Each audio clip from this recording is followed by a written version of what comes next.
If you're hoping to jump into Monster Hunter Rise PC next year with cross-save and crossplay when it releases, you're going to be a little bit disappointed, as Capcom has already said that they were unable to implement either of these options. This means you won't be able to carry over your progress from the Switch version to PC, nor will you be able to play with other players between the two platforms. Capcom has shared on Twitter that these features, which were requested from players, won't be a possibility at this time. Monster Hunter Rise will be arriving on PC next year on January 12th, with 4K resolution and ultra-wide monitor support, plus improved frame rates and textures. A new expansion has also been recently revealed called Sunbreak, which will be making its way to both PC and Switch sometime in summer 2022. Since crossplay won't be a feature between Switch and PC, not having a cross-save feature seems to go hand in hand. While other games have implemented this feature for both Switch and PC, it looks like Monster Hunter Rise won't be one of them. Are you disappointed by the news, or are you not deterred from picking up the PC version despite starting on Switch? Let us know in the comments below. Developer Furyu and publisher NIS America have announced Monark will be officially releasing in North America and Europe in 2022. The JRPG will be launching on PlayStation 5, PlayStation 4, Switch and PC via Steam on February 22nd in North America and February 25th in Europe. Monark is a new RPG coming from former Shin Megami Tensei developers, which was previously announced to be releasing in Japan.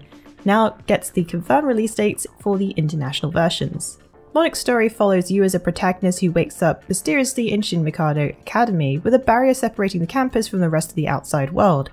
Within the academy there is a madness-inducing mist, strange cryptic calls that connect to the outer world, and 7 pack bearers, each with their own demonic power ruled by their egos.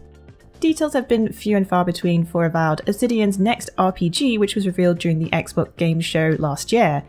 But new rumoured details have been shared via an insider according to Windows Central. The article shares that sources close to the project have seen early footage and that the game is in a playable alpha state, with many mechanics and core gameplay pillars already in place. The article also goes on to make comparisons to major RPG franchises such as Fallout and The Elder Scrolls, but also explains how the engine for the game is similar to, but an enhanced version of The Outer Worlds. The gameplay, which was teased in the announcement trailer, takes inspiration from Elder Scrolls with the first-person dual-wield action combat as opposed to Pillars of Eternity CRPG gameplay.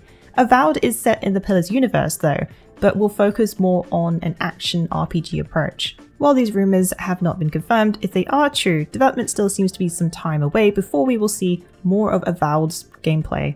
Final Fantasy XIV has garnered quite a lot of interest in the past few months, but now has gained another milestone, with surpassing over 24 million players. This also makes the MMORPG the most profitable game in the series, according to Naoki Yoshida, the director who shared this during a recent press preview event for Endwalker.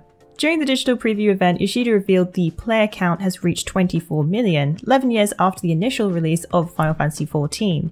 Yoshida shared some interesting stats, with the game reaching 4 million registered players in 2015, and then hit 10 million by the time Stormblood was released in 2017. The game since then has picked up speed, doubling its number of players in the next 4 years. This success didn't come without a struggle, as Yoshida pointed out how hard things were for us with the original Final Fantasy XIV, but he also mentions how they were able to transform the title, making it one of the major contributors to the company's profits. Final Fantasy XIV has a bumpy, humble beginning, ultimately getting a revamp, releasing a transformed version, nuking the world, hence the title A Realm Reborn. Final Fantasy XIV will be receiving its next major expansion, Endwalker, next month on November 23rd, gaining 2 new jobs, the Healer Sage and DPS Melee class Reaper. Yoshida also shared that they are looking forward to the next 10 years and thanked players for sticking by them.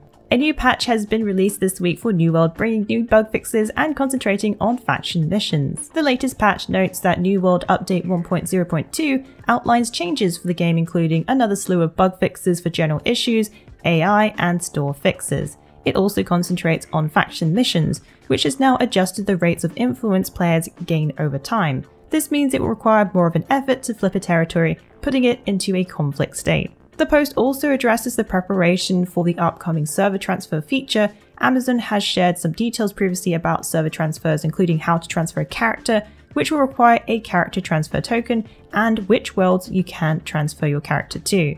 The transfer tokens will be available for free, but an additional wave of transfer tokens may be available in future depending on what the developer deems as needed. If you want all the details on the latest patch 1.0.2, you should check out our video which goes over the finer details and what this means for New World. Diablo 2 Resurrected has been experiencing a number of issues concerning servers since its launch on September 23rd. In a rather lengthy post on the official Blizzard forums, the community manager Adam Fletcher, better known as Pez Raider, outlined several problems which are causing outages for Diablo 2. According to the post, they are not tackling just a single issue but different problems such as character progression loss caused by server crashes.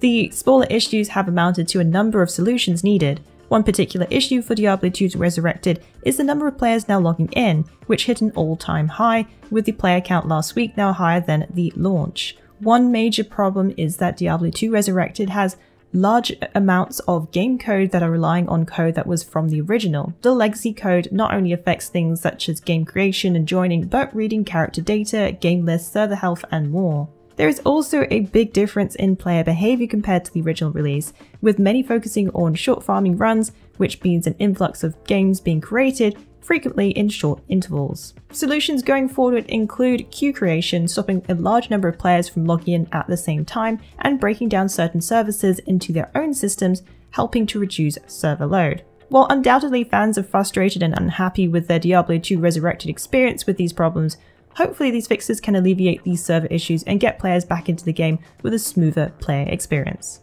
If you haven't heard of Yoko Taro's latest game which arrives this October, it's a card-based RPG called Voice of Cards: The Isle of Dragon Roars. A slew of new screenshots, images, and character introductions have been shared. The art of the game is designed by none other than Drakengard series Kimihiko Fujisaka, who worked on the last story, Terra Battle, and more. Some of the characters are introduced, including travel companions Liddy and Bruno, as the young Knight of the White Colt Sirok, the dragon worshipper Vart, and the titular dragon. Cards for skills and traits are also shown in screenshots as well as events. Special stories can be unlocked for both characters and enemies which involve fighting and progressing the game. The screenshots also feature the near replicant crossover DLC and dot art set that changes the illustrations on the cards into pixel art.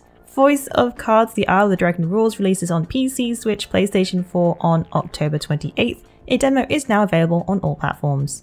The latest trailer for Baldur's Gate 3, called Forging the Arcane Grymforge, features the 6th update for the CRPG, continuing the adventure in early access, across Ebon Lake and into Grymforge, a brand new area to explore. Patch 6 also introduces a new class, the Sorcerer, which was revealed this month, wielding wild magic or draconic bloodline descending from the dragon ancestry.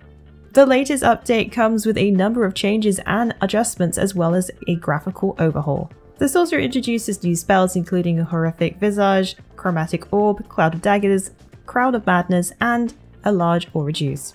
If you're interested in learning about all these latest additions and changes with the patch, be sure to check out our Baldur's Gate 3 update, patch notes, new Sorcerer class, Grymforge gameplay improvements, and more. We also have a brand new Sorcerer class build guide to get you ready for an adventure into Grymforge. You can find these on our Fextralife website as well as our YouTube channel. Baldur's Gate 3 is currently in early access on Steam. If you're looking for build guides and more, be sure to check out our Baldur's Gate 3 wiki. Well, that's it for the week in the wikis. Please join us again next week for yet another great week of gaming. Remember to check out our VIP program for some exclusive supporter benefits. And budding writers should take advantage of our Become an Author initiative. Thanks again for being part of this great community. Keep checking in with us with news, reviews, YouTube streams and vids, and general wiki goodness.